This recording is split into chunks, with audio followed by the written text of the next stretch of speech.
Welcome to Blurr, where the shadows of history whisper their darkest secrets. Tonight, we step back into a chilling chapter of true crime, the trial of Burke and Hare. In a time when science hungered for bodies and morality stood on uncertain ground, two names would become forever linked with fear, mystery, and controversy. What happened in the dim streets of old Edinburgh shocked a nation and changed the course of medical history. Stay with us as the truth slowly begins to unfold. Before we begin, don't forget to like the video, subscribe to the channel, share with friends, and hit the bell icon so you never miss another chilling story from Blurr. Chapter 1.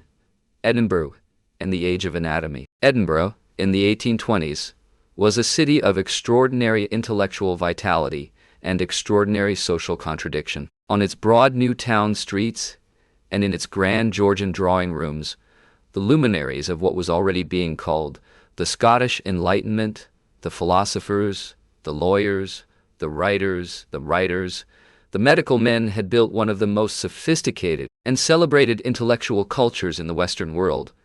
The University of Edinburgh was among the finest in Europe. Its medical faculty was justly renowned. Its graduates went out across the British Empire and beyond to practice a medicine that was, by the standards of the day, unusually rigorous, unusually scientific, and unusually demanding of its practitioners. That rigor and that scientific ambition rested on a foundation that was, in the most literal sense, built from human bodies. Anatomy was the cornerstone of medical education in the early 19th century.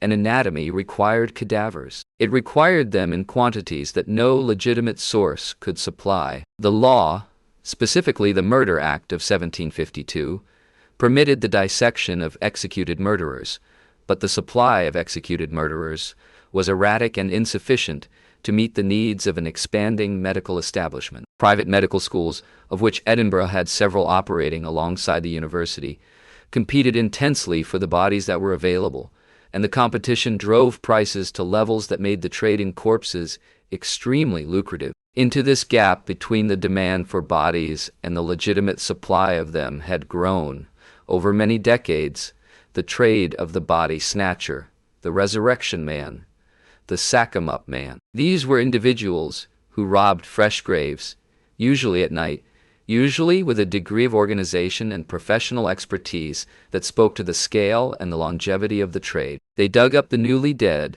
stripped them of their burial clothes, which were legally the property of the estate, and whose theft would constitute a crime in a way that the removal of the body itself technically did not, wrapped the body in sacking, and sold it to the anatomists who asked no questions about its provenance.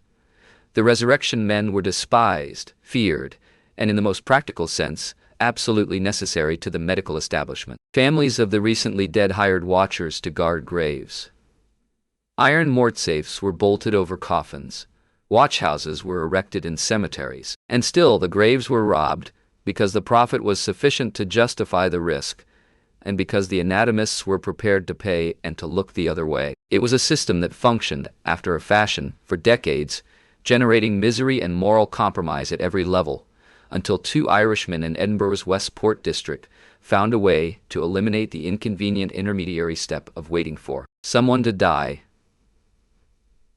Their names were William Burke and William Hare, and the story of what they did, how they were caught, and what happened in the legal proceedings that followed is not merely a story about two unusually ruthless criminals. It is a story about the systemic failures that made them possible, about the moral responsibility of institutions that benefit from atrocities they prefer not to examine too closely, and about a legal system that, in the end, found itself unable to prosecute the full extent of what had occurred.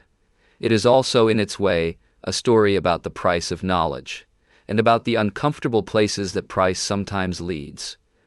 Chapter 2. The Men of the West Port. William Hare arrived in Scotland from Ireland sometime in the early 1820s, one of many thousands of Irish laborers who had made the crossing to find work in the construction projects and industries that were transforming the Scottish lowlands. He settled in Edinburgh, where he found lodgings in a boarding house run by a woman named Logue in Tanner's Close, a narrow lane in the Westport district of the city, which was then one of Edinburgh's most densely populated and most desperately poor neighborhoods, a place of lodging houses and taverns and narrow closes where the poor of the city lived in conditions of considerable squalor. When Loeb died, Hare took up with her daughter Margaret, known as Lucky, and eventually took over the management of the lodging house. He was a man of powerful physical presence, rough manners, and a capacity for violence that was recognized by those who knew him.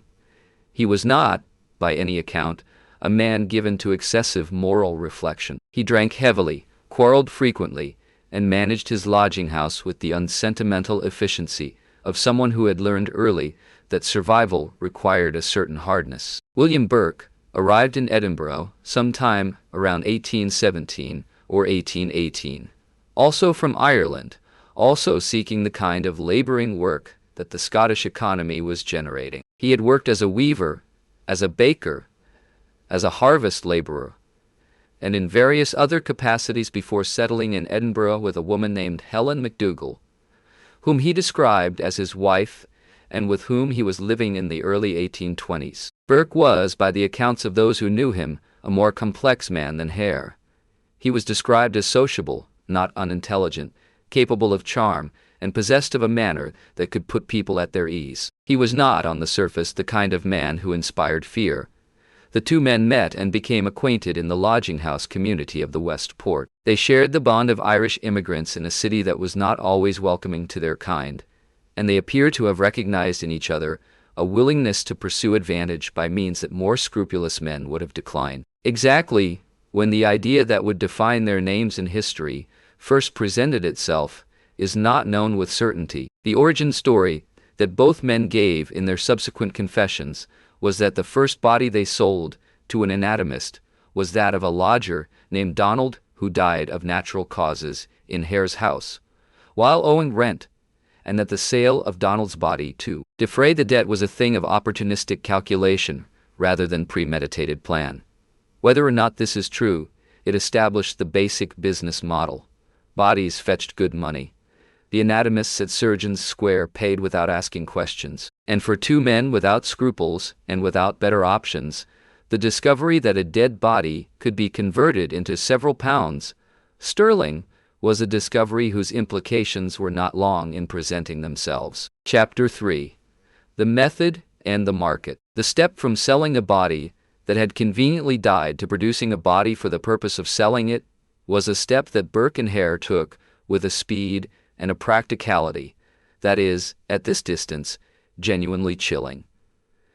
The opportunity was obvious. They had access, through the lodging house, to a stream of vulnerable people, the poor, the sick, the old, the transient, the socially isolated, who passed through the Westport district in a state of deprivation that made them easy to manipulate and made whose disappearance would not immediately attract official attention.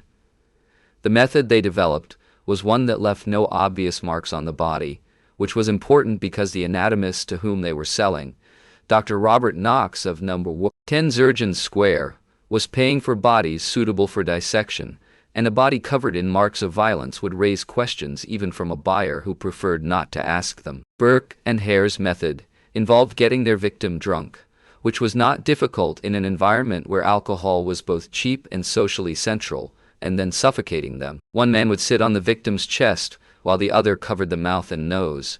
Death from this method left no external marks. The body looked like that of someone who had died of natural causes, which was, from the seller's perspective, exactly what was required. This method has since been named Burking, a word that entered the English language from the case, and that means to murder by smothering, or more broadly to suppress something quietly without public discussion. The verb reflects both the specific technique and the broader moral reality of what Burke and Hare represented.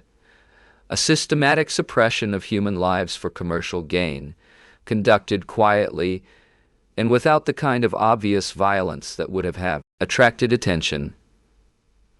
Between probably late 1827 and October 1828, Burke and Hare, with the assistance and knowledge of their women, Helen MacDougall and Margaret Hare, killed at least 16 people and sold their bodies to Dr. Knox. The victims included old women, young women, men, and at least one woman with a learning disability named Anne McDougall, who may have been a relative of Helen's, a circumstance that, if true, says something about the moral condition to which Burke had descended.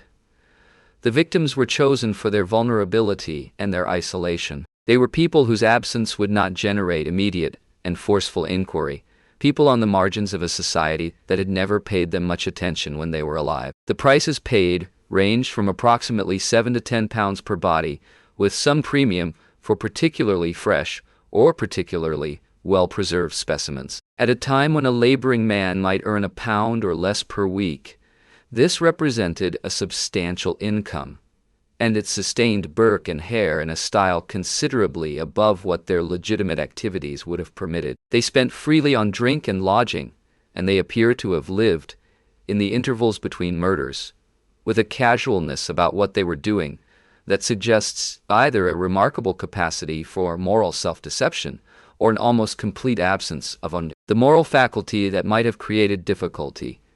Chapter 4. Dr. Knox in Surgeons Square. Dr. Robert Knox was 33 years old in 1828, at the height of his considerable powers and his considerable reputation. He had studied anatomy in London and in Paris, had served as an army surgeon, and had returned to Edinburgh to establish himself as one of the most popular and most gifted teachers of anatomy in Britain. His lectures attracted hundreds of students at a time when the official university medical faculty was struggling to keep pace with demand, and his abilities as a demonstrator and teacher were widely acknowledged even by those who had reservations about other aspects of his character. Knox was a man of strong personality and considerable vanity, who moved in Edinburgh's intellectual and social circles with an assurance that was not always welcome. He had been disfigured by smallpox in childhood and had lost the sight of one eye, and some who knew him felt that these physical misfortunes had contributed to a personality that was simultaneously brilliant and brittle, enormously capable and brittle, deeply defensive of the recognition that capability deserved. He was not, by any account that survives, a man who lacked self-awareness about the moral compromises his profession required. The bodies that Burke and Hare delivered to Surgeons Square were received by Knox's assistants, generally without close inquiry into their provenance.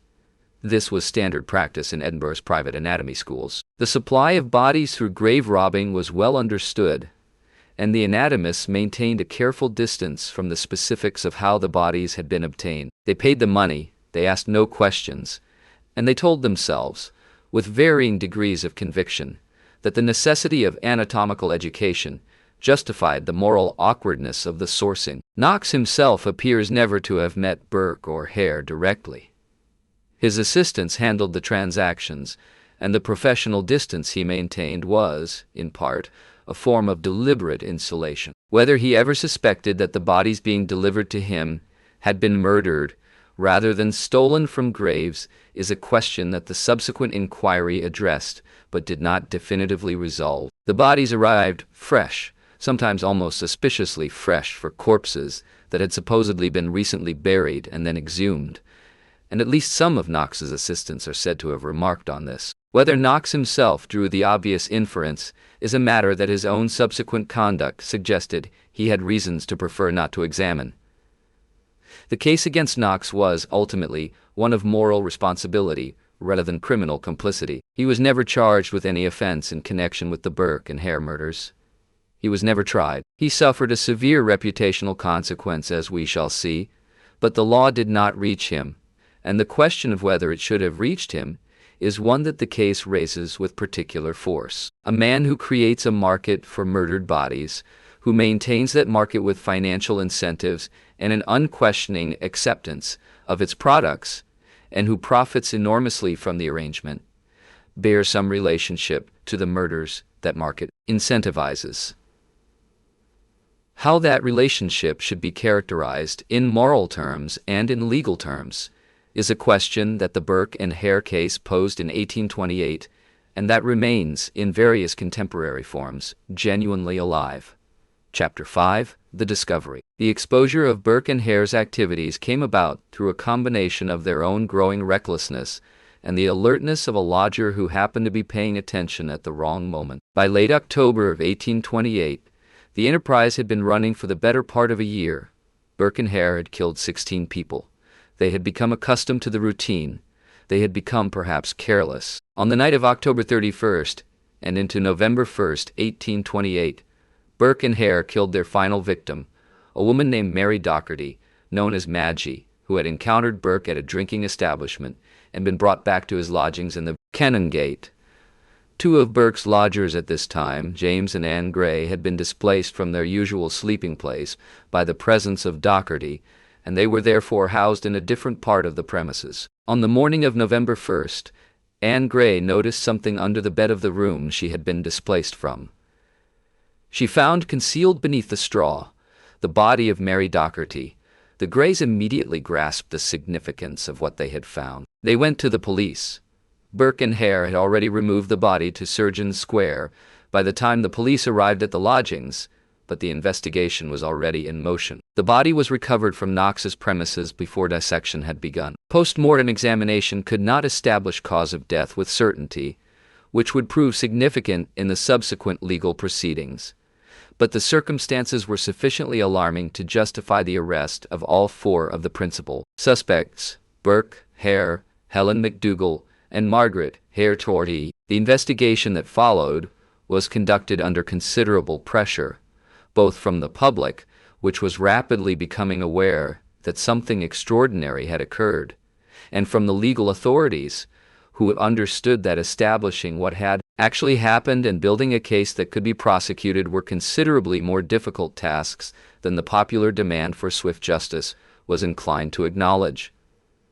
The fundamental problem was one of evidence. The murders had been committed in private, the bodies had been sold, and in most cases already dissected, and there were no witnesses to the killings except the killers themselves and their women. Edinburgh in November 1828 rapidly became a city gripped by horror and by a particular kind of retrospective dread. People began to remember missing persons, to count the acquaintances who had disappeared without adequate explanation in the previous year, to recalculate their assumptions about what had happened to people they had known in the Westport district. The scale of what had been happening, the systematic murder of at least 16 people over the course of nearly a year, was something for which no precedent existed in the recent history of the city, and the public reaction combined genuine shock with an anger that was looking for somewhere to direct itself.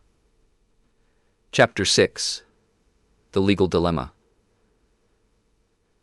The legal authorities in Edinburgh faced a problem of considerable complexity. They had 4 suspects in custody.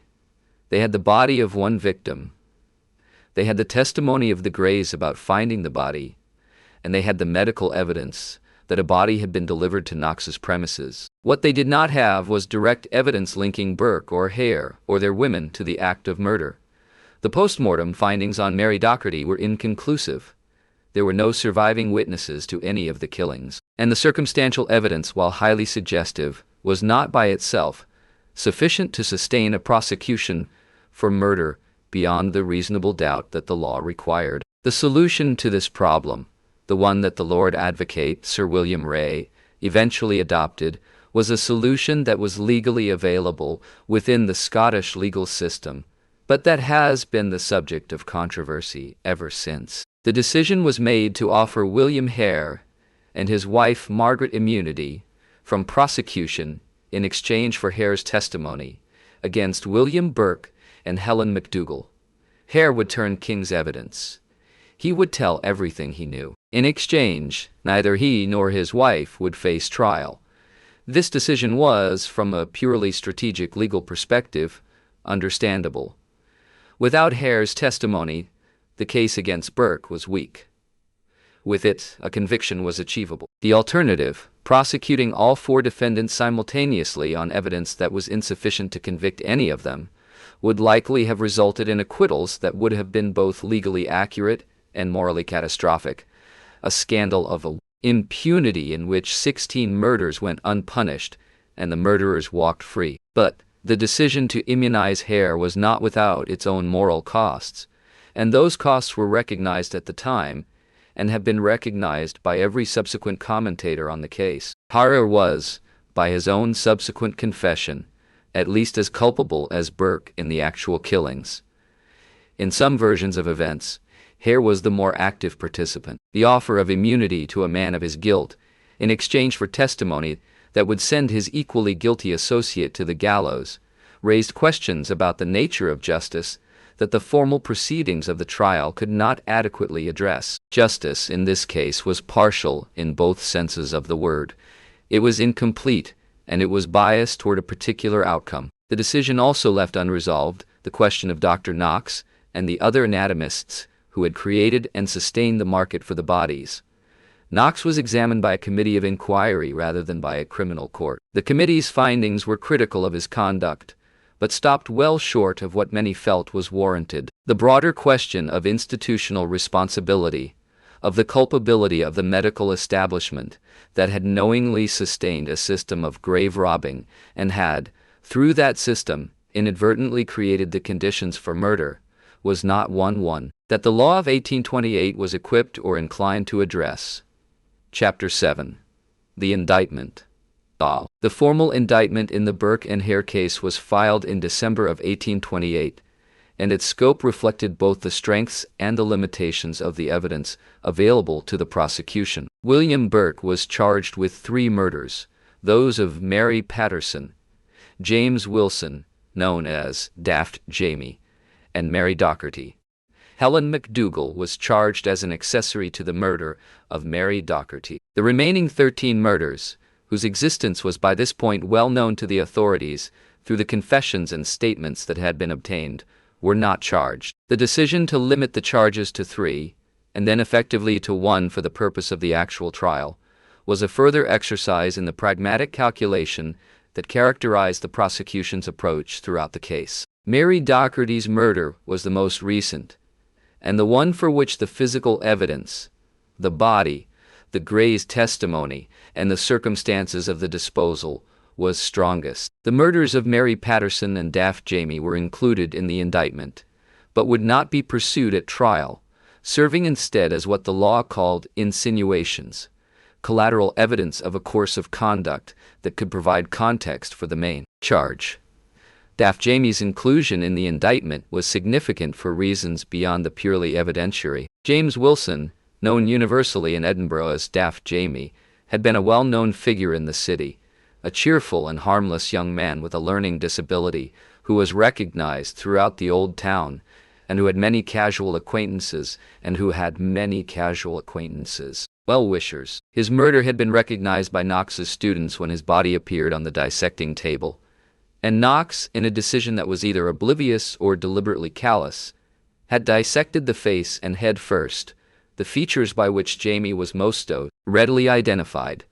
The public outrage over Jamie's murder was specific and intense, and the decision to include his case in the indictment, even without pursuing it to verdict, acknowledged the particular horror that his killing had provoked. Mary Patterson, the other named victim in the indictment, had been a young prostitute whose body had also been recognized by some of Knox's students, one of whom had known her personally. Her inclusion raised similar questions about Knox's conduct, since the recognition of a body by students who had apparently known the woman in life might reasonably have prompted inquiry into how recently she had died, and under what circumstances. That no such inquiry was made, or that any such inquiry was suppressed, was one of the most damaging aspects of Knox's subsequent reputation. The trial itself would therefore focus on a single charge, the murder of Mary Docherty, prosecuted by the Crown against William Burke as the principal and Helen McDougall as accessory. Hare would give the evidence that the prosecution hoped would close the case, and the public of Edinburgh and of Britain beyond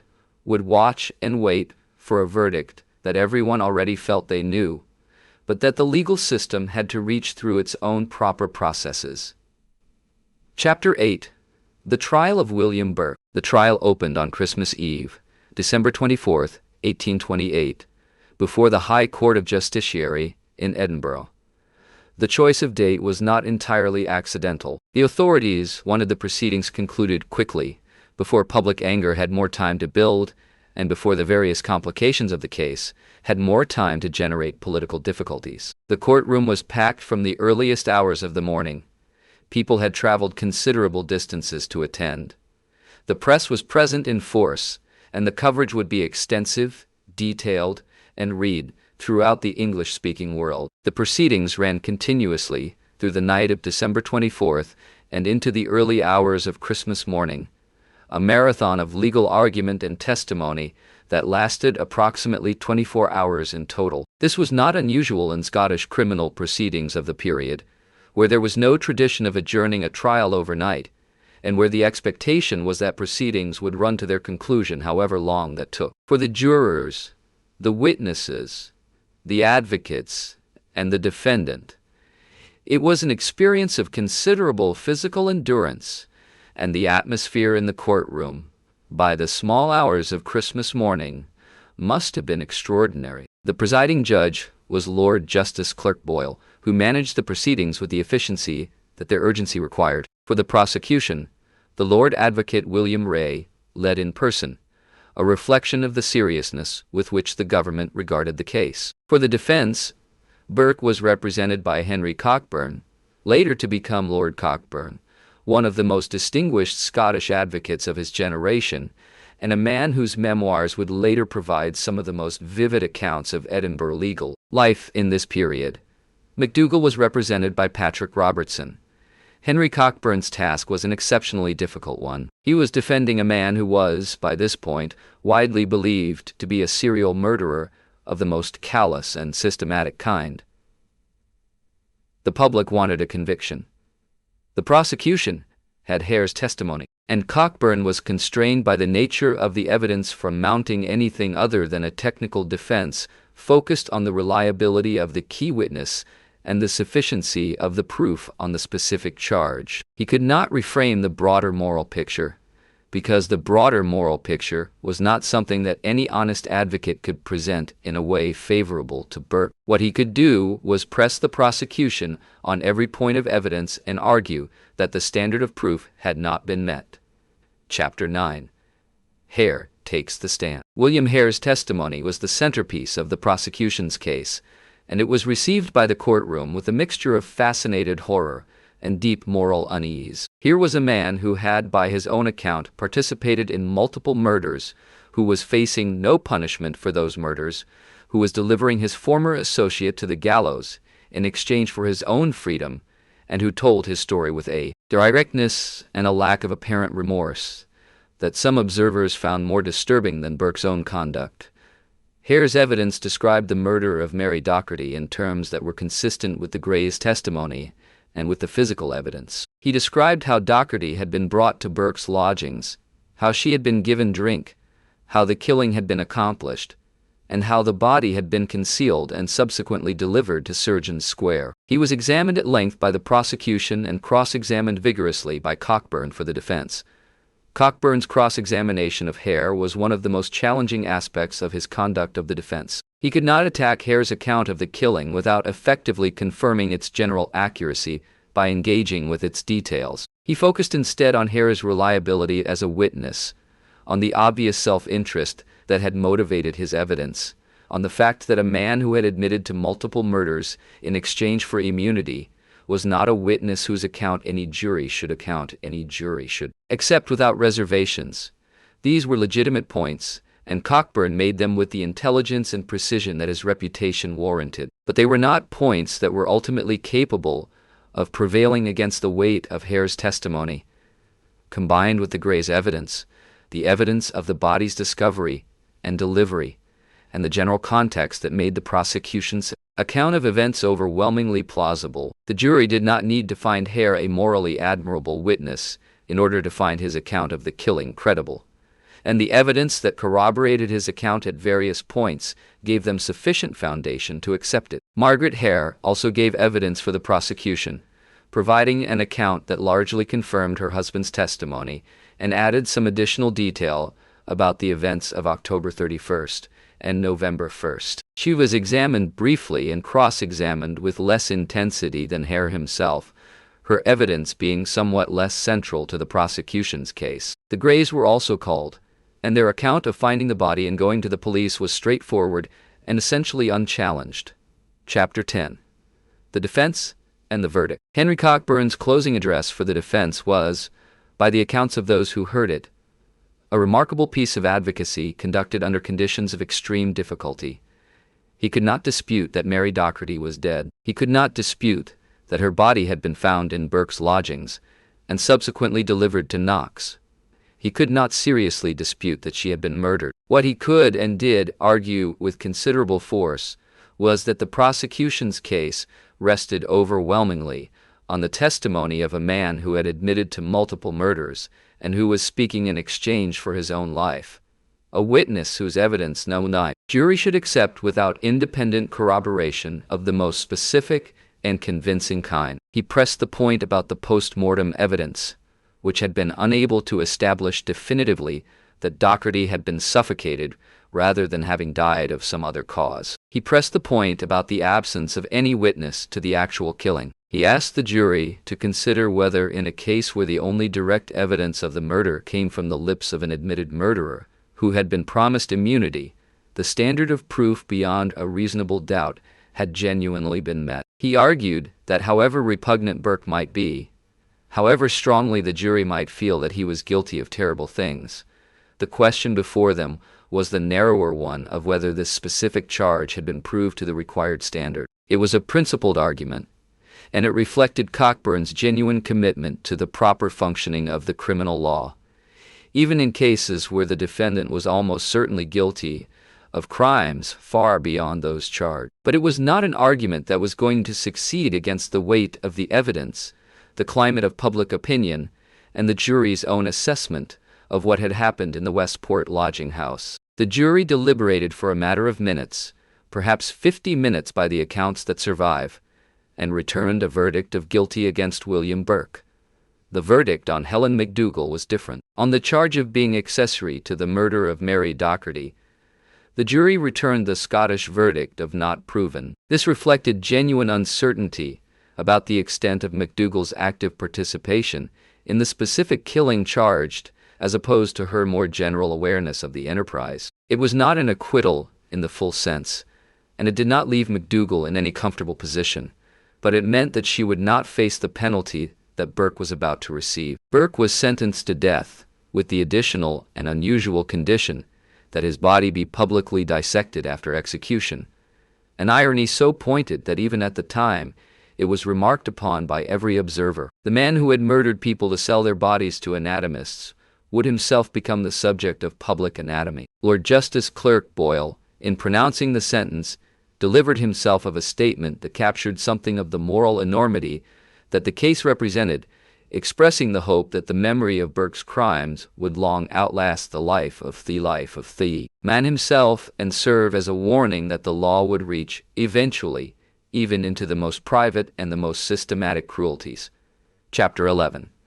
The Execution of William Burke. William Burke was hanged on January 28, 1829, before a crowd estimated at somewhere between 20,000 and 30,000 people, one of the largest public gatherings Edinburgh had seen in living memory. Public executions in early 19th century Britain were not simply punishments. They were events, social occasions of a peculiar kind at which the community gathered to witness the ultimate assertion of the law's authority and to satisfy, through the spectacle of judicial death, a complex mixture of moral feeling, morbidity, curiosity, and the desire for a conclusion.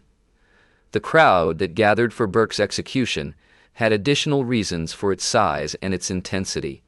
This was not merely the hanging of a murderer. This was the execution of a man who had murdered in a manner so systematic, so callous, and so intimately connected with the fabric of the city's own intellectual ambitions that the event carried a weight of collective guilt and collective anger that a more ordinary criminal case would not have generated. The anatomist's demand for bodies had made Burke's crimes possible. The medical establishment's willingness to ask no questions had sustained them. The public knew this, and the crowd that watched Burke die was in part expressing its feelings about all of those things, not just about the man on the scaffold.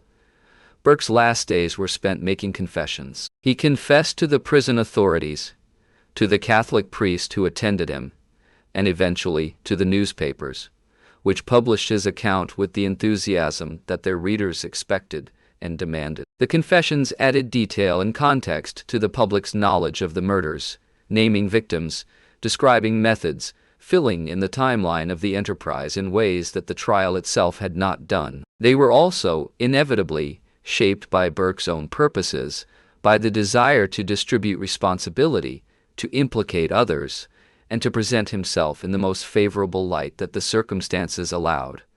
His confessions named Knox, not as a participant in the murders, which Burke was careful not to assert directly, but as a man who had received the bodies with a knowledge and an absence of inquiry that went beyond what innocence could explain. He described how the bodies had been delivered to Surgeon Square, how they had been received, and how the payments had been made. These details confirmed, in terms that the public could now read in their morning newspapers, what had been suspected since the investigation began, that Knox had been the necessary and profitable endpoint of the entire enterprise. After the execution, Burke's body was taken, as the sentence had prescribed, to the anatomy theater of the university, where it was publicly dissected the following day before an audience of students and other attendees. The dissection of Burke's body was attended by crowds that pressed against the doors and windows of the anatomy room. His skeleton was preserved and remains on display at the University of Edinburgh's Anatomical Museum to this day. His skin was tanned and made into a pocketbook, which was also preserved. These facts, which say something about the state of popular feeling in Edinburgh in January 1829, have remained among the most discussed elements of the entire case. Chapter 12. The fates of the others. The fates of the other principal figures in the Burke and Hare case were various, and in some cases remarkable, in ways that the law's inability to reach them made both more and less satisfying depending on one's perspective. William Hare was released from custody after giving his evidence, and after Burke's conviction had been secured. His release was met with fury in Edinburgh and across Scotland. He was the man who, by his own account, had participated in at least as many murders as Burke, and he was walking free because the legal system had needed his testimony and had paid for it with immunity. The public, which understood perfectly well what had happened, and which did not feel that the law's procedural necessities were an adequate justification for the result, made its feelings known through means more direct than legal argument. Hare attempted to leave Edinburgh after his release, but he found that his notoriety made travel extremely difficult. He was recognized, pursued, and in some accounts attacked by hostile crowds in several locations as he attempted to make his way south. The journey from Edinburgh to the border and beyond was a sustained ordeal of exposure and flight. He eventually reached England, where some accounts have him working in a lime kiln, possibly blinded by an industrial accident, possibly continuing south toward Ireland. The circumstances and endpoint of his subsequent life being matters of considerable uncertainty and ongoing historical dispute. What is clear is that he never achieved the anonymity that immunity was supposed to buy him, and that the remainder of his life, however long it lasted, was lived under the shadow of what he had done. Margaret Hare was also released, and she too faced serious difficulty in extracting herself from Edinburgh without being recognized and confronted.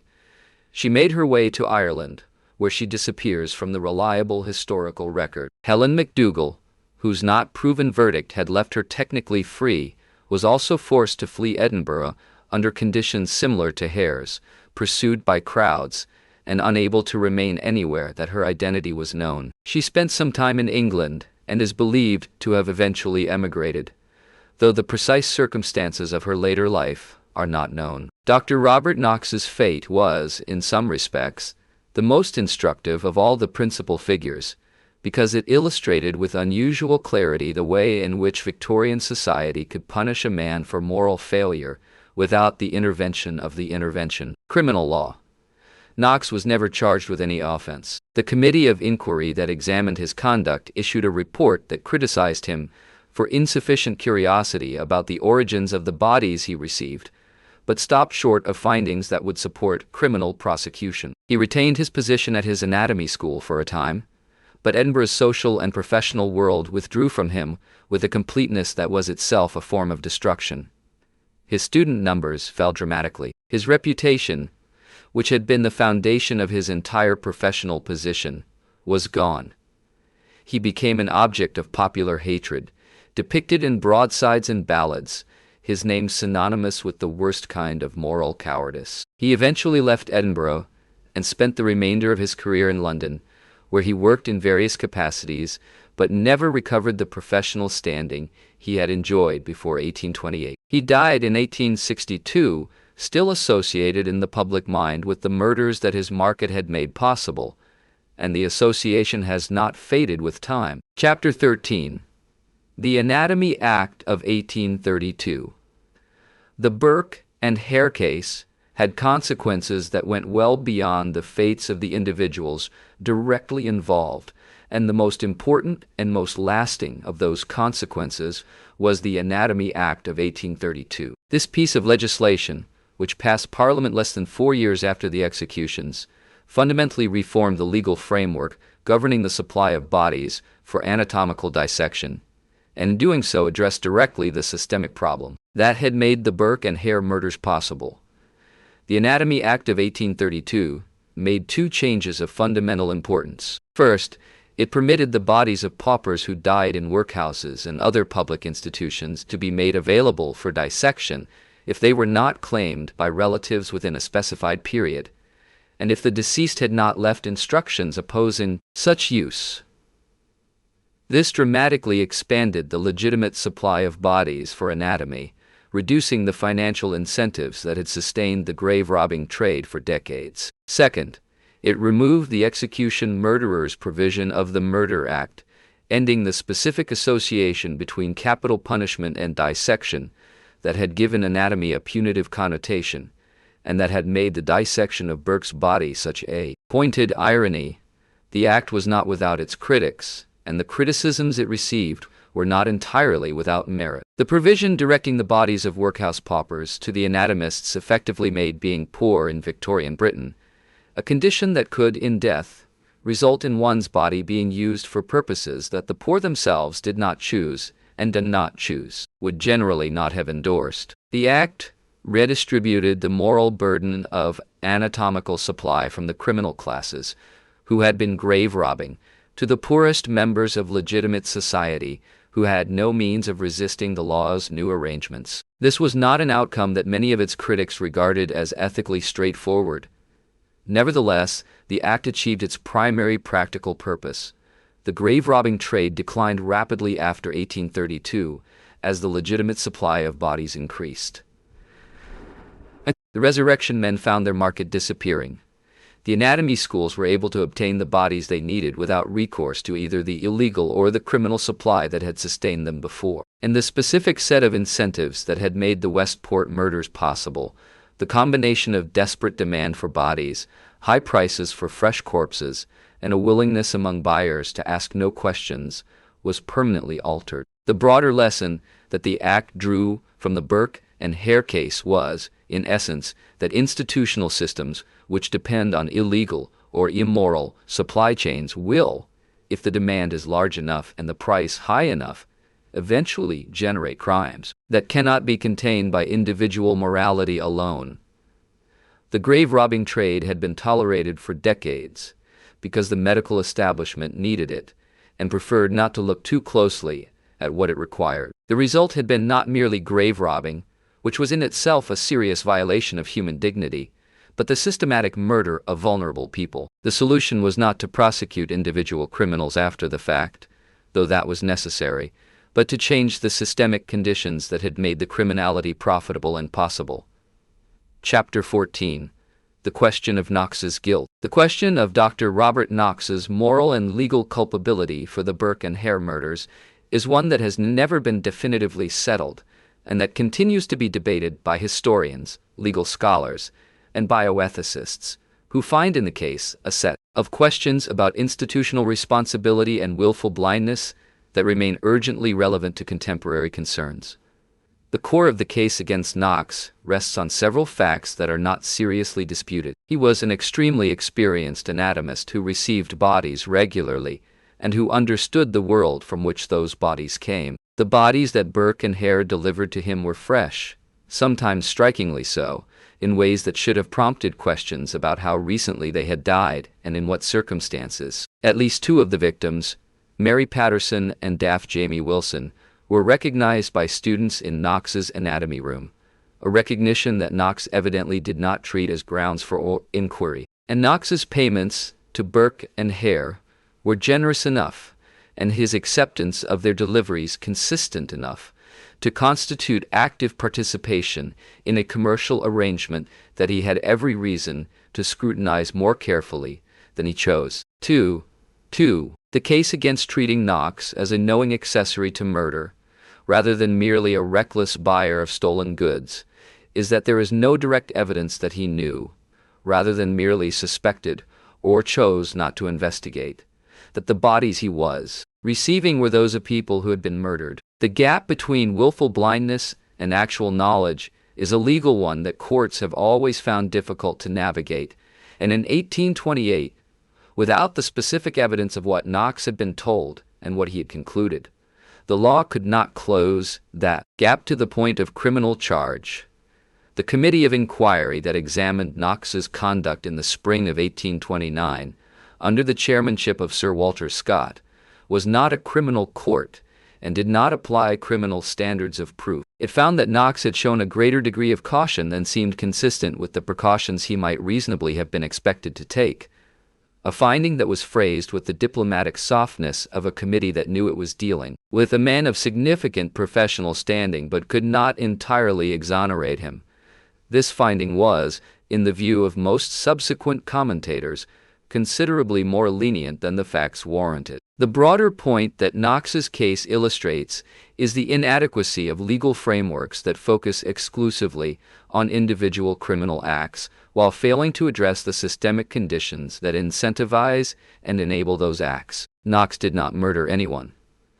But the market he sustained, the prices he paid, the questions he declined to ask, and the professional cover that his transactions provided were all essential components of the enterprise that Burke and Hare operated. Without Knox, the murders would not have happened in the form they took, because the financial incentive that drove them would not have existed. A legal system that prosecutes the murderers and ignores the market that made murder profitable is a legal system that addresses symptoms rather than causes. Chapter 15. The victims, in the attention inevitably given to the perpetrators, to the legal proceedings, to the institutional questions, and to the broader historical significance of the Burke and Hare case, it is easy to lose sight of the 16 people who were murdered in the Westport lodging houses between late 1827 and November 1828. They deserve to be considered as individuals, and the consideration is made more difficult by the fact that the historical record, reflecting the social reality of the time, paid very little attention to them as individuals when they were alive, and has not always been much more attentive since. What we know about the victims comes primarily from Burke's confessions and from the investigations conducted after the discovery of the murders. Investigations that could only partially reconstruct the identities and circumstances of people who had, by design, been chosen precisely because their disappearance would not generate sustained inquiry. They were, as a group, defined by their poverty, their social isolation, and their vulnerability. They included old men and women, a couple who appeared to be travelers, young women including Mary Patterson, and people with disabilities including Anne McDougall and Daft Jamie Wilson. Mary Patterson was 18 years old when she was murdered in April of 1828. She was a young woman of the streets, known in the area around the Canongate, and her body was recognized by Knox's students, in part because one of them had known her. Her recognition was sufficiently clear that Knox felt it necessary to address the matter, which he did by dissecting her face, and by asserting that the body was that of a woman who had died elsewhere and recently been buried. The assertion was not challenged at the time, and the dissection proceeded. The cynicism and the callousness of that response is remarkable even within the moral universe of this entire story. James Wilson, Daft Jamie, was approximately 18 years old, and was, as his nickname suggests, a person with a learning disability who was known throughout Edinburgh's Old Town as a harmless and cheerful presence. He was the son of a woman named Janet Wilson, who was herself known in the neighborhood, and who would later be a significant figure in the public pressure for justice in the case. Jamie's murder, because of his particular visibility and the particular fondness in which he was held by ordinary Edinburgh people, generated a specific and intense grief and anger that was different in character from the more general horror that the case as a whole produced. The other victims, whose names and circumstances are known in varying degrees of completeness, included an old pensioner named Abigail Simpson, a woman known as Mary Haldane, and her daughter Peggy, an old couple known only as the Old Woman from Gilmerton and the Old Man with the Coat, and various others whose precise identities have been the subject of ongoing historical research. The work of identifying and commemorating these people, of returning to them the individual human dignity that the circumstances of their deaths and the priorities of the subsequent legal proceedings had denied them, is work that has been undertaken by historians and communities in Edinburgh, and that continues to the present day. Chapter 16. The cultural impact. The Burke and Hare case had an immediate and lasting cultural impact that extended far beyond the boundaries of the legal proceedings and the specific communities most directly affected by the murders. It entered the cultural consciousness of Victorian Britain and has remained there ever since, generating a continuous stream of literary, theatrical, and cinematic responses that reflect not only the intrinsic drama of the story, but the persistent and resonance of the questions it raises. Within months of the trial, the case had inspired broadsides, popular pamphlets, and theatrical presentations across Britain. The figure of the body snatcher, already a familiar, if unpleasant feature of the cultural landscape, was transformed by the Burke and Hare case into something considerably more frightening, not the ghoulish but essentially harmless grave robber of popular imagination, but the active murderer who created his own supply. The word burking entered the language, as already noted, as a specific term for a specific method of murder. It later acquired its broader metaphorical meaning of suppressing something quietly, a shift that captures something about the deeper resonances of the case. Robert Louis Stevenson, who was himself a product of Edinburgh's medical and professional classes, and who grew up in a city that still carried the memory of the Westport murders, drew on the case in his short story, The Body Snatcher, published in his short story, The Body Snatcher, 1884. Part Horst. The story engages directly with the moral universe of the Edinburgh anatomy trade, and with the corrupting influence of complicity and systematic wrong, and it reflects Stevenson's understanding of the case's deeper implications with a clarity that more straightforwardly sensational treatments of the material had not always achieved. Dylan Thomas wrote a screenplay called The Doctor and the Devils, based on the Burke and Hare case, which was eventually filmed in 1985. Numerous other films have addressed the material, with varying degrees of fidelity to the historical record and varying degrees of success in capturing the moral complexity that the actual case presents. The 2010 film Burke and Hare, directed by John Landis and played largely for dark comedy, represents one approach to a story that resists easy generic classification and that can support both the horror and the satirical readings that different filmmakers have brought to it. The case has also been a significant presence in the medical ethics literature, where it is regularly cited as an example of the dangers of institutional demand creating incentives for criminal supply, and as a case study in the ethics of research and education that depends on material whose provenance raises serious questions. The debates it generated about the proper source of bodies for medical education were eventually resolved, at least in the legal sense, by the Anatomy Act, but the broader questions it raises about institutional responsibility and the obligations of outlaw knowledge seekers not to benefit from the exploitation of the vulnerable have remained live issues in bioethics for nearly 2 centuries. Chapter 17. Body Snatching and the Law. To understand the Burke and Hare case fully, it is necessary to understand something more about the legal framework that governed body snatching in early 19th century Britain, because that framework was, in itself, a significant contributor to the conditions that made the Westport murders possible. The legal position of grave robbing in early 19th century Britain was, from the perspective of the legal historian, genuinely bizarre. A corpse was not property in the legal sense. It could not be owned, bought, or sold.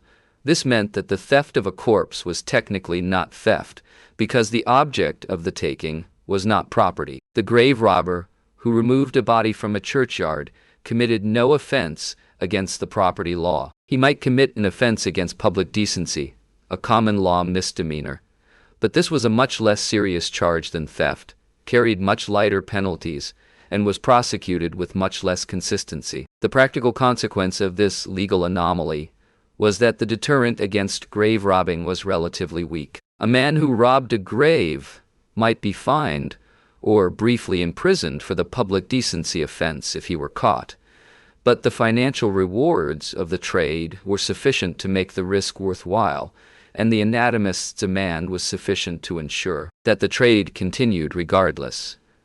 The law was, in effect, colluding in the practice by declining to treat it with the seriousness that would have suppressed it.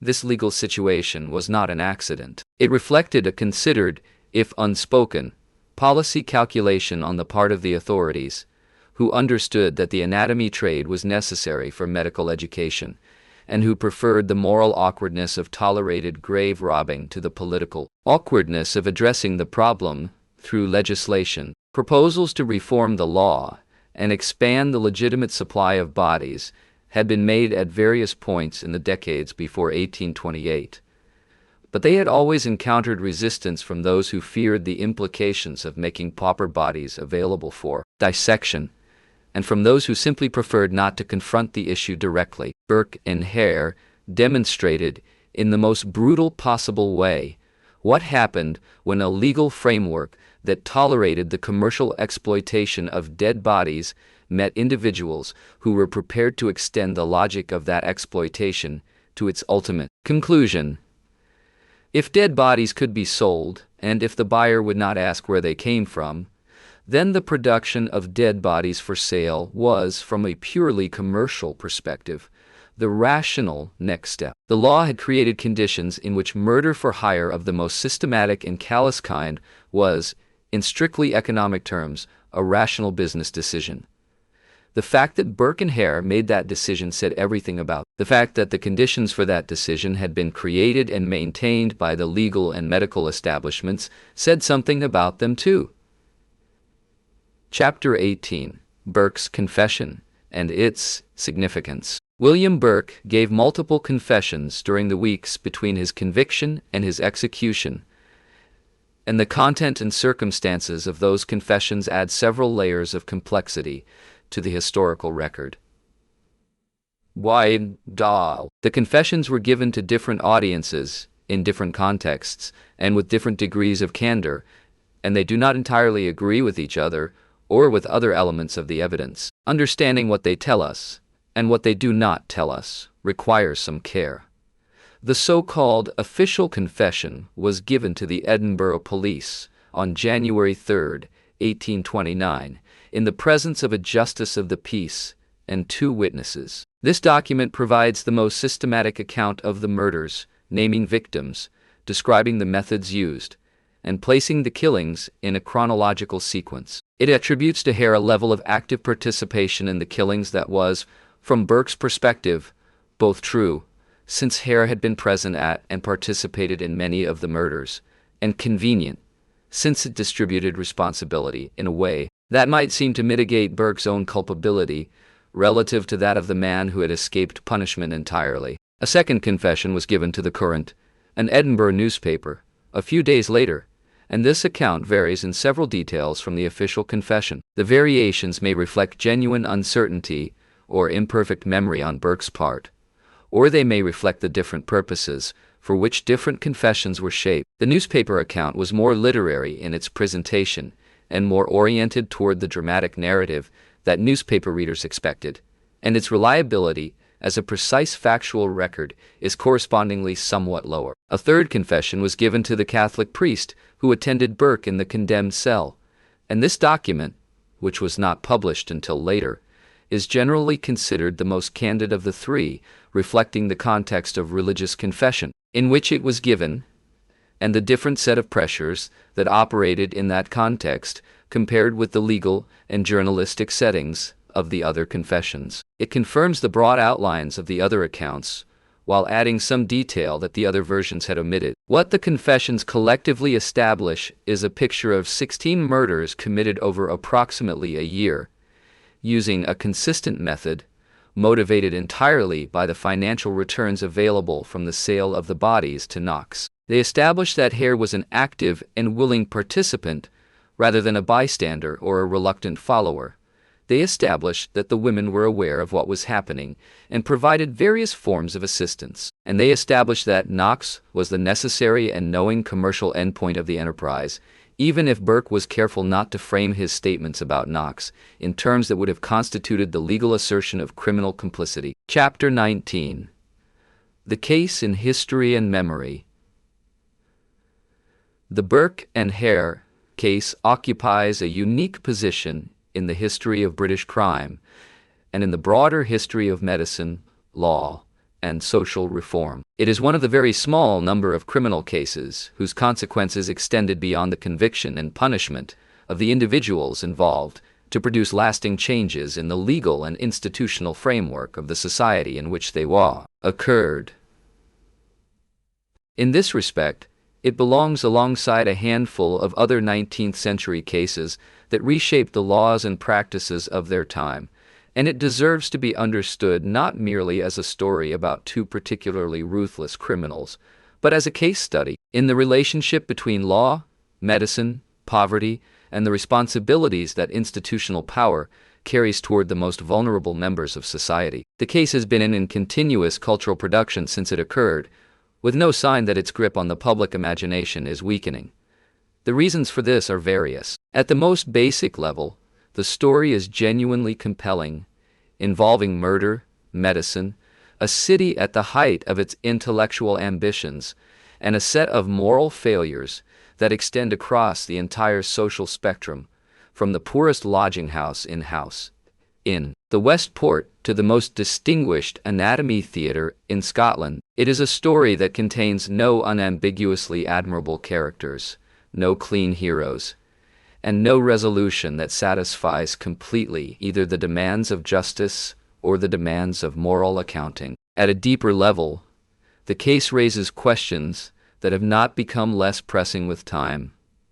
The questions about institutional demand and individual criminal supply are questions that recur in every era in different form. The question of what a buyer of services or goods owes, morally and legally, in terms of inquiry into how those services or goods have been produced, is a question that has acquired new dimensions in the context of global supply chains, human trafficking, and the various forms of economic exploitation that contemporary society generates. The argument that Knox could not be held criminally responsible because he did not know, rather than that he chose not to know, is an argument that contemporary courts are still asked to evaluate in various forms. The questions about the poor, about whose deaths matter, and whose disappearances attract attention, are also questions that have not disappeared. Burke and Hare were able to murder 16 people over the course of a year in part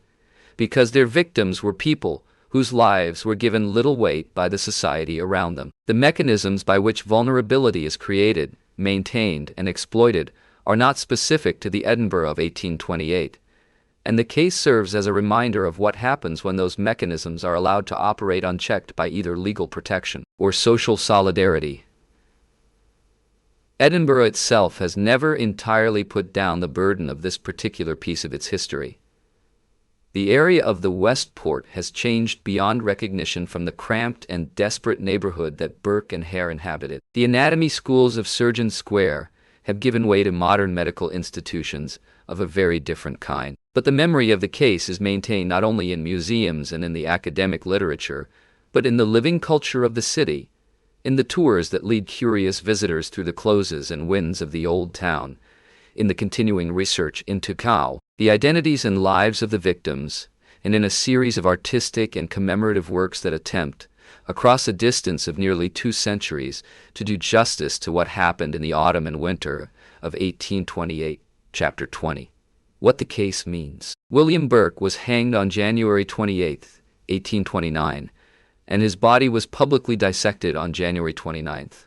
William Hare walked free and disappeared into a life of which we know very little and about which we can say almost nothing with confidence. Dr. Robert Knox continued to teach anatomy, saw his career destroyed by association, and died in London in 1862 without ever having faced formal legal accountability for the role he had played. Helen McDougall and Margaret Hare vanished into anonymity and historical uncertainty, and 16 people, most of them poor, most of them obscure, most of them socially invisible, before their deaths, and for many years after, waited for the kind of attention and the kind of commemoration that the historical record has only slowly and incompletely provided. What does the case of Burke and Hare mean, considered from the perspective of nearly 2 centuries?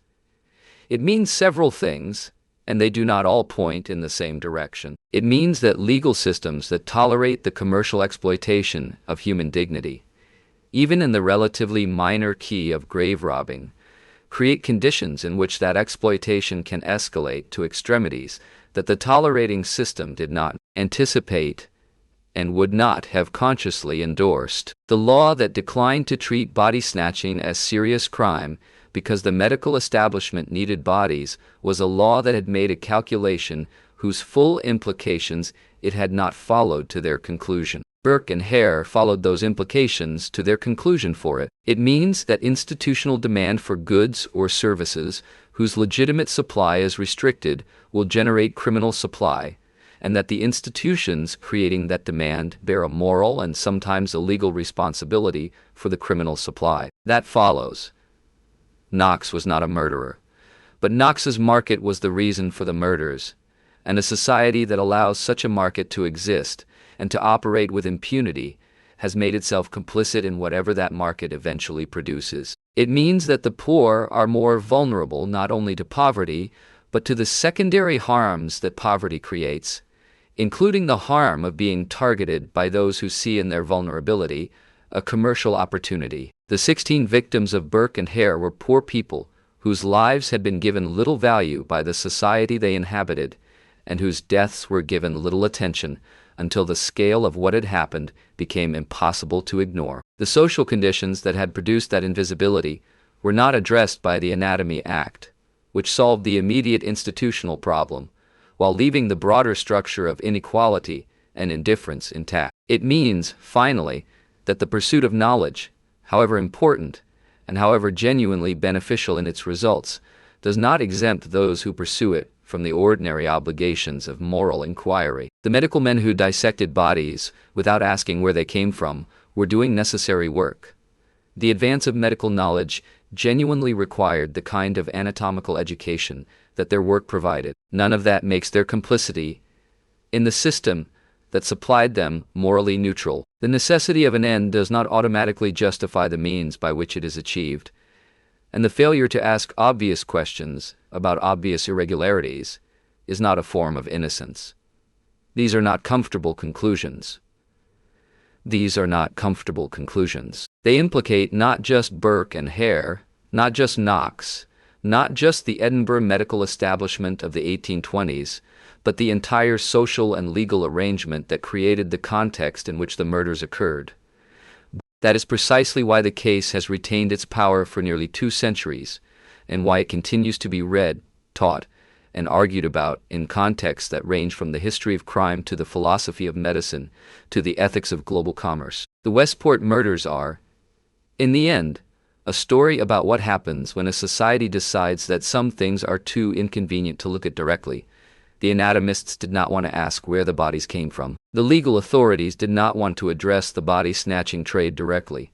The medical establishment did not want to confront the implications of its own demand. And in the darkness created by all those averted eyes, William Burke and William Hare found room to operate for nearly a year, killing 16 people whose lives were worth less, in the market that Edinburgh's medical ambitions had created, than the £7 to £10 per body that Knox was prepared to pay.